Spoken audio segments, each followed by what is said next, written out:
So I'm curious, the first time this potential 9 a.m. kickoff local time came across your desk, what was your initial reaction? I was excited about the opportunity that the Pac-12 would have an opportunity to show people on the East Coast that we actually play football out here. I think sometimes that gets lost in the shuffle, especially with all the night games that we have. And anytime you can play a national brand team like a USC primetime situation where people back east as well as on the West Coast can watch you, you want to do that. This is good for our conference. And I think every coach understood that. And so I think most coaches understood that if that was presented to you, and obviously Fox has given us a wonderful opportunity to do this, it helps your conference.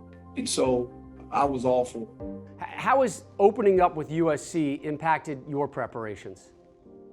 Well, anytime you play a team like that, USC, the talent that they have, and it gets your attention.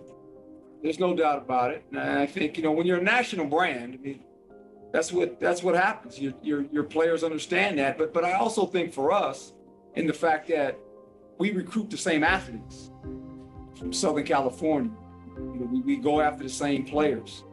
And so with that being said, a lot of these players decided to come here. We're thankful for that. And now they get to go home and play. Our quarterback last year did not play against USC. He was injured. So this is the first time he'll play against USC, and he's a Southern California young man. And the first time he'll play in the Coliseum as a college athlete. When you were hired, it was under this kind of model that you're going to be the CEO of Arizona State football. I see you laughing already. In reaction to that, I read this great quote, Coach. I love this. I listen to my eyes. You gain knowledge when you listen to your eyes.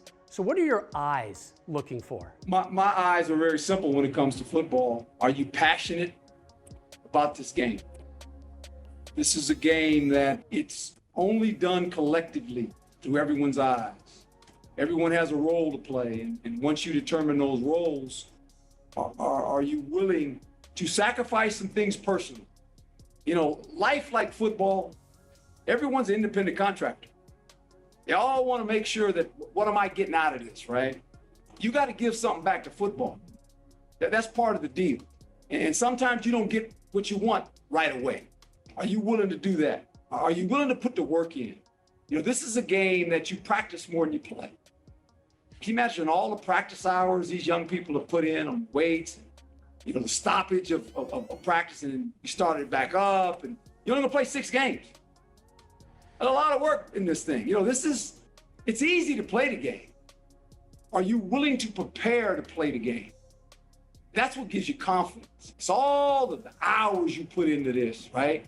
For this 60-minute contest, for the most part, it goes 3 hours because of commercials and timeouts and all that, but that's what it is. You got to really want to do this. This is hard. I tell guys all the time, it's not easy.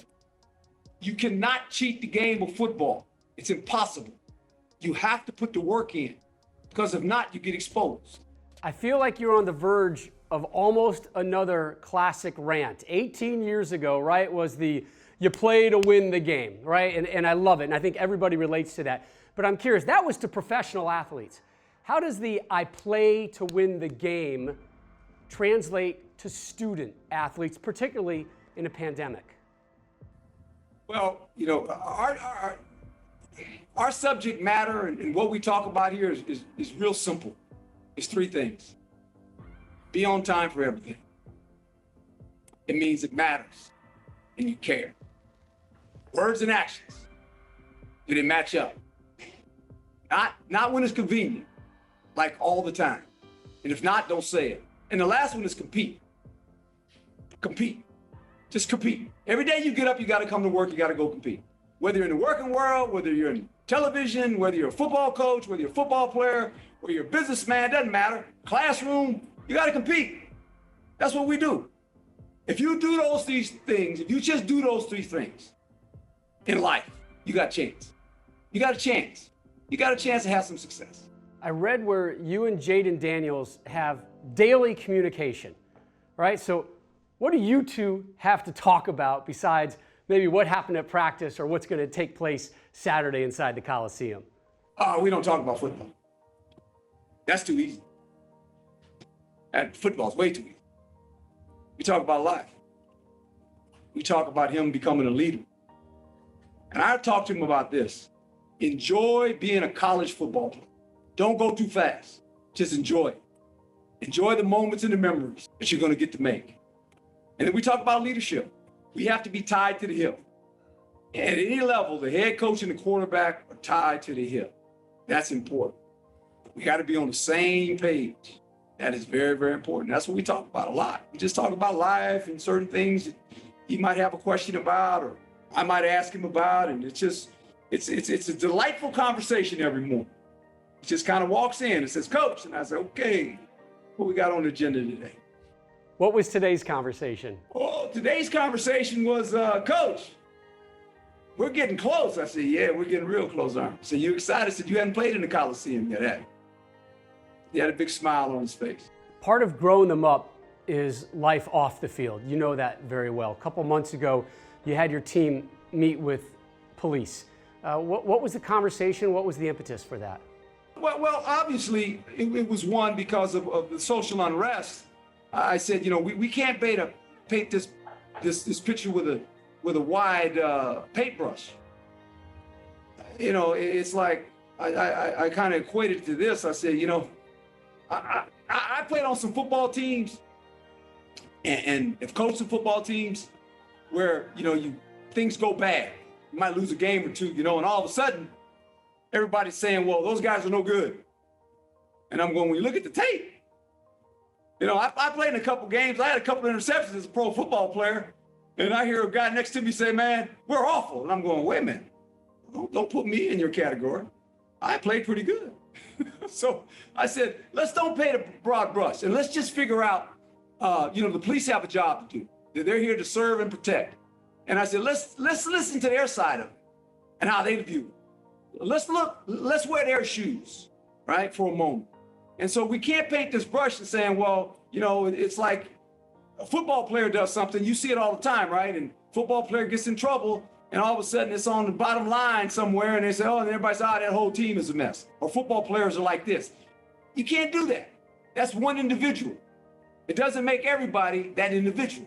And I said, you got to look at that, and you got to remember that. And so I thought it was a great conversation by our law enforcement people to come here and have the conversation with our players.